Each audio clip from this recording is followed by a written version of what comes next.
جو مؤثر کارروائیاں شروع کی تھیں وہ 2009 سے شروع کی تھیں. 2007 سے 2009 تک سوات کی وادی پر دہشت گردوں نے قبضہ کر لیا تھا اور اس دوران میں پاکستان میں کوئی اتفاق رائے نہیں تھا. مجھے یاد ہے سب جماعتیں یہ کہتی تھیں ان سے بات کرو، ان سے بات کرو، اپنے لوگ ہیں، اپنے لوگ ہیں. تو کوئی بھی اس حق میں نہیں تھا کہ آپریشن کیا جائے. لیکن بالآخر اتفاق رائے پیدا ہوا جب ان کے ساتھ بات چیت ناکام ہوئی. جو ان کو دیا گیا تھا اس پر انہوں نے اکتفا نہیں کیا، مزید ضلعوں پر قبضہ کیا، جنگ انہوں نے شروع کر دی. تو اس کے بعد آپریشن راہ راست ہوا اور سوات کو خالی کرایا گیا. نیشنل ایکشن پلان بنا، پوری قوم متحد ہوئی. اس کے بعد آپریشن ضرب عزم بھی ہوا، رد الفساد بھی ہوا. وزیرستان میں جو انہوں نے اپنی ریاستیں بنا رکھی تھیں ان سے نکال باہر کیا گیا اور ایک زبردست شکست دی گئی دہشت گردوں کو، اور افغانستان میں وہ پناہ لینے پر مجبور ہوئے. اب جو نئی ویو آئی ہے اس کے پیچھے افغانستان ایک مملکت ہے، افغانستان کی اسٹریٹجک ڈیپتھ ہے جو ان دہشت گردوں کو میسر ہے، ٹی ٹی پی کو میسر ہے. اور حقیقت یہ ہے، اور ہمیں کھلم کھلا کہنا چاہیے، اس وقت ٹی ٹی پی افغانستان کی، افغان طالبان کی پراکسی بن کے پاکستان کے خلاف جنگ کر رہی ہے. وہ خود یہ دعویٰ کرتے ہیں کہ آدھے سے زیادہ افغانستان پاکستان کے اندر واقع ہے. تو ایک طریقے سے یہ سیپریٹزم بھی ہے. پاکستان میں اپنے مقاصد بھی وہ حاصل کرنا چاہتے ہیں، پاکستان کو وہ توڑنا بھی چاہتے ہیں، پاکستان کو نقصان بھی پہنچانا چاہتے ہیں. اس میں لسانیت بھی شامل ہے، اس میں فرقہ پرستی بھی شامل ہے، اس میں مذہب بھی شامل ہے. تو ایک نیا فیز ہے جو پہلے سے مشکل ہے. ہمیں نئے سرے سے نئی پالیسی پر اتفاق کرنا ہوگا. ہمیں کیا کرنا ہوگا، میں 4 چیزیں کوئکلی گنوا دیتا ہوں کہ ہماری جو کاؤنٹر ٹیررزم ہے وہ سسٹینیبل ہے. سسٹینیبل ہونے کے لیے ضروری ہے کہ صرف ہم ملٹری پہ انحصار نہ کریں. ہماری سویلین آرم فورسز، ہماری پولیس اور ہمارے سویلین ادارے بھی اس کے لیے مکمل طور پر تیار ہوں. ٹھیک ہو گیا. ہم روٹ کازز پر نظر رکھیں. یہ دہشت گرد اس قابل نہیں ہونے چاہیے کہ ہمارے نوجوانوں کو ورغلا کر اپنے ساتھ ملا لیں. ٹھیک ہو گیا. تو ہم نے روٹ کازز پہ مسلسل نظر رکھنی ہے. ہمیں ریجنل کوآپریشن چاہیے تاکہ افغانستان کو ہم تنہا کر سکیں. یہ صرف ہمارا نہیں، ریجنل مسئلہ ہے. اور آخری بات یہ ہے کہ ہمارے کاؤنٹر نیریٹیوز بہت زبردست ہونے چاہیے تاکہ ان کی جو دھوکہ دہی ہے، جو غلط بیانی ہے، اس کا ہم مؤثر طور پہ مقابلہ کر سکیں. اور زیغم صاحب جو چاروں پوائنٹ دے رہے ہیں وہاں کہیں نہ کہیں وہی بات ہے، گورننس کی خامیاں ہیں، صوبوں کی ذمہ داریاں ہیں اور اپنی پولیس کو اپڈیٹ کرنے کی طرف لے کے جانا ہے جہاں پر کوئی توجہ دکھائی نہیں دیتی. افتخار صاحب، متحدہ قومی آواز اور قومی بیانیہ ضروری ہے اس پورے محنت سے نمٹنے کے لیے. کیا سیاسی عدم استحکام جیسا ہے، اور اب تو لگتا ہے سالہ سال سے ہم اسی معاملے سے گزرے ہیں، گورننس کی خامیاں دور ہو سکتی ہیں؟ کیا ایک متحدہ بیانیہ ان سب چیزوں کے ساتھ چلتے ہوئے بنایا جا سکتا ہے؟ امن اور استحکام جو ہے نا یہ لازم و ملزوم ہے. اگر امن نہیں ہوگا تو استحکام نہیں ہوگا، جب استحکام نہیں ہوگا تو گورننس نہیں ہوگی. یہ بہت اہم ایشو ہے. یہ حقیقت ہے کہ جہاں پہ فوجی اپنی جانیں دے رہے ہیں، یہ کام وہاں کی مقامی پولیس کا ہے کہ ان کو کاؤنٹر کرے، ان کا مقابلہ کرے. لیکن غالباً وہ تربیت دی نہیں گئی اور اس پہ توجہ نہیں دی گئی اور فوجیوں کو براہ راست ان کا مقابلہ کرنا پڑا. اب انہوں نے بھی بہت ہی خطرناک حملے کیے ہیں. جو بات زیغم کہہ رہے ہیں کہ ویوز آتی ہیں، تو جو آپ نے فیکٹس بتائے ہیں اس میں تو لگ رہا ہے کہ ویوز بڑھ رہی ہیں، کم نہیں ہو رہی. یعنی جو واقعات آپ نے بتائے ہیں یہ تو بڑے خطرناک ہیں. تو یہ تو ایک قسم کی جنگ ہو رہی ہے پاکستان کے خلاف. جب ہم کہتے ہیں کہ پاکستان کے خلاف جنگ ہو رہی ہے تو لوگ اس بات کو، کئی لوگ نہیں مانتے اور اس کو لسانی طور کے اوپر اور مذہبی طور کے اوپر اور کسی اور مسئلے کے حوالے سے پیش کرتے ہیں، جو غلط ہے. ہمیں تسلیم کرنا چاہیے کہ ہمارا جو پڑوسی ملک ہے وہ ہمارے ایک اور پڑوسی ملک میں بیٹھ کے ہمارے خلاف باقاعدہ جنگ کر رہا ہے. یہ جتنے آپ نے مجھے اشاعتیں بتائی ہیں 239 ایک سال کے اندر، اور ایک سال کے اندر آپ نے کہا کہ 600 سے زیادہ، یہ تو پوری جنگ میں اتنا نقصان نہیں ہوتا. تو یہ جو بہکا کے لوگوں کو کہا جا رہا ہے اور ہمارے دانشور بھی خاموشی سے ان باتوں کو سن لیتے ہیں. 2 باتیں بڑی کلیئر ہیں. ڈیورنڈ لائن ایک انٹرنیشنل باؤنڈری ہے. جو نہیں مانتا وہ پاکستان کا دشمن ہے، خواہ وہ سرحد کے اس پار ہے یا سرحد کے اس پار ہے. بالکل درست. بالکل اس پہ تو کوئی کمپرومائز ہو نہیں سکتا. ساری کی ساری جو سازش ہے شروع یہاں سے ہو رہی ہے کہ یہ ہم ہسٹوریکلی 100 سال پہلے جو معاہدہ ہوا تھا ہم اس کو نہیں مانتے اور ہم فلانی جگہ تک آنا چاہتے ہیں. یہ غلط ہے، یہ درست نہیں ہے. اور دوسری جو غلط بات ہے وہ بلوچستان کے حوالے سے کی جا رہی ہے ایک فیصلے کے بارے میں کہ وہ لوگ زبردستی ان کو شامل کیا گیا. وہ بھی ہسٹوریکلی غلط ہے کیونکہ اس کے نچلے جو ریاستیں تھیں وہ پاکستان کے ساتھ الحاق انہوں نے بہت جلدی کر لیا تھا. تو جس ریاست کے بارے میں کہا جا رہا ہے کہ اس کو زبردستی شامل کیا گیا اس کے پاس تو رستہ ہی کوئی نہیں تھا، وہ تو لینڈ لاکڈ ایریا تھا. تو دیکھیں ہسٹوریکلی ہمیں کوئی معذرت خانہ رویہ اختیار کرنے کی ضرورت نہیں ہے اور نوجوانوں کو صاف بتانا چاہیے، اس پہ ڈبیٹ کرنی چاہیے کھل کے ان کے ساتھ کہ حقیقت کیا ہے. حقیقت یہ ہے کہ جو واقعہ صوفی محمد، آپ حیران ہوں گے، وہ صوفی محمد ایک عام سا آدمی تھا اور وہ جن لوگوں ساتھیوں کو لے کے سوات میں گیا، وہ توڑے دار بندوق، آپ پوچھو گی توڑے دار بندوق کی ہوتی ہے، پرانی بندوقوں کے ساتھ چلا گیا اور اس نے ایک ایسا فساد برپا کر دیا کہ بے نظیر کو بھی کہنا پڑا کہ مجھے سوات کے اوپر پاکستان کا پرچم واپس لہرانا ہے. حالات کے سخت تو خراب ہوئے. اور پھر یہ حقیقت ہے کہ جو جن کی بات کر رہے ہیں قربانیوں کی، فوج نے بے انتہا قربانی دی اور اس تمام شر کو ختم کیا. اور یہ مجھے افسوس کی بات ہے کہ اس کے بعد ایک اور کھیل شروع ہو گئی، اچھے اور برے کے ساتھ. کہا گیا بھائی جی سب ٹھیک ہے، ان کو واپس لے آئیں، یہ اچھے ہو گئے، ان کو بحال کر دیا جائے، ان کو ریہیبلیٹیٹ کر دیا جائے، یہ سن آف دی سائل ہیں. کوئی آدمی سن آف دی سائل نہیں ہوتا جب تک وہ آئین پاکستان کو تسلیم نہیں کرتا. اور آئین پاکستان کو تسلیم نہ کرنے والے گروہ جو ہیں یہ اکٹھے ہیں اور یہ حرکتیں کر رہے ہیں. اور یہ ہمارے نوجوان جو روز شہادت پا رہے ہیں، دیکھیں آج جو ڈیڈ باڈیز گئی ہیں 3 صوبوں کے نوجوان ہیں، اس میں 3 صوبوں کے. درست کہہ رہے ہیں. تو ہمیں جنگ سے گزرے ہیں اور بالکل صحیح بات کہی گئی ہے کہ گورننس کی ناکامی ہے نا. بالکل درست. اگر وہاں پہ پولیس تربیت یافتہ ہو، وہاں کی مقامی انٹیلیجنس بہت انفارمڈ ہو تو وہ ہمارے تک پہنچ ہی نہیں پاتے. بالکل ٹھیک. اور افتخار صاحب بات کو آگے بڑھاؤں گے، اور ہمیں ہر مہینے، اب تو کئی سال ہو گئے، ہر مہینے ایک احتجاج کرنا ہے اسلام آباد کی طرف جا کر، اور ملک کی آدھی سیکیورٹی کی توجہ وہاں ہے کہ پرامن طور پر یہ احتجاج کنڈکٹ ہو جائے، اس احتجاج کی کوئی توڑ پھوڑ نہ اور احتجاج کی کیپٹل کو نقصان نہ دے. تو کہاں ہم اپنے وسائل کا استعمال کرتے ہیں اور ترجیحات ہیں، یہاں سوچنے کی ضرورت ہے ہماری پولیٹیکل لاٹ کو. شہزاد صاحب، بلوچستان میں کالعدم تنظیموں کے خلاف آپریشن کا فیصلہ کیا گیا ہے. قومی دھارے کے ساتھ جڑی بلوچ قوم پرست تنظیمیں سائیڈ لائن ہیں. مہارنگ بلوچ جیسے لوگ اور آوازیں متنازع ہیں. بلوچستان میں انوار الحق کاکڑ اور سرفراز بگٹی جیسی پرو اسٹیبلشمنٹ آوازیں منظر نامے پر ہیں. اب بلوچ علیحدگی پسندوں کی کاروائیاں بھی تیزی سے جاری ہیں. ابھی یہ پورے بھارت کا فیکٹر بھی موجود ہے. اس پوری سچویشن پر کیا معروض ایک کامیاب آپریشن کی طرف ہمیں لے جائے گا؟ ہے میرا خیال ہے اس کے علاوہ کوئی چارہ نہیں ہے. درست. یہ کیوں اس طرح یہاں تک بات پہنچ گئی، اس کے اوپر بھی ہمیں سوچنا چاہیے.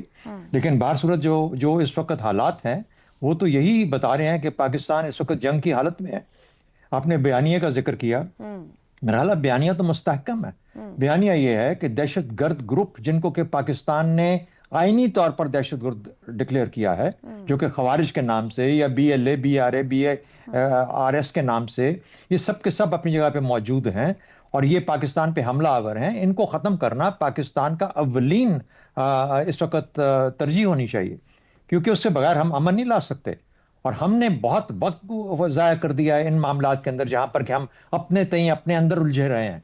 اپنے سیاسی معاملات کو لے کے یا کسی اور معاملے کے اندر ہم نے اپنے آپ کو اتنا الجھا لیا کہ وہ تمام ریاست جس کا مقصد یہ ہونا چاہیے تھا. دیکھیے آپ بات کرتے ہیں کہ 2014 میں اور 2017 میں اتنے کامیاب آپریشن کیے گئے اور سب کچھ ہوا، تو کیا وجہ ہے کہ ہم واپس اس جگہ پہ پہنچ گئے؟ کیا ہمیں اس پہ بھی سوچنا چاہیے وہ کیا فیصلے تھے جو کہ جنہوں نے پھر ان کو حیا دی، اس دہشت گردی کو پھر ایک موقع دیا پنپنے کا. یہ فیصلے غلط ہوئے. یہ فیصلے سیاسی فیصلے بھی تھے، یہ فوجی فیصلے بھی تھے. یہ سیاست اور فوج کا آپس کا جو کمبائن تھا اس نے یہ فیصلے کیے. وہ جو 5000 کے قریب یا 1500 کے قریب جتنے بھی لوگ رہا کیے گئے پاکستانی جیلوں سے، وہ سب کے سب جا کے جب ہمارے علاقوں میں انہی علاقوں میں جہاں پر وہ ایک نیوسنس تھے، جہاں پر خطرہ تھے،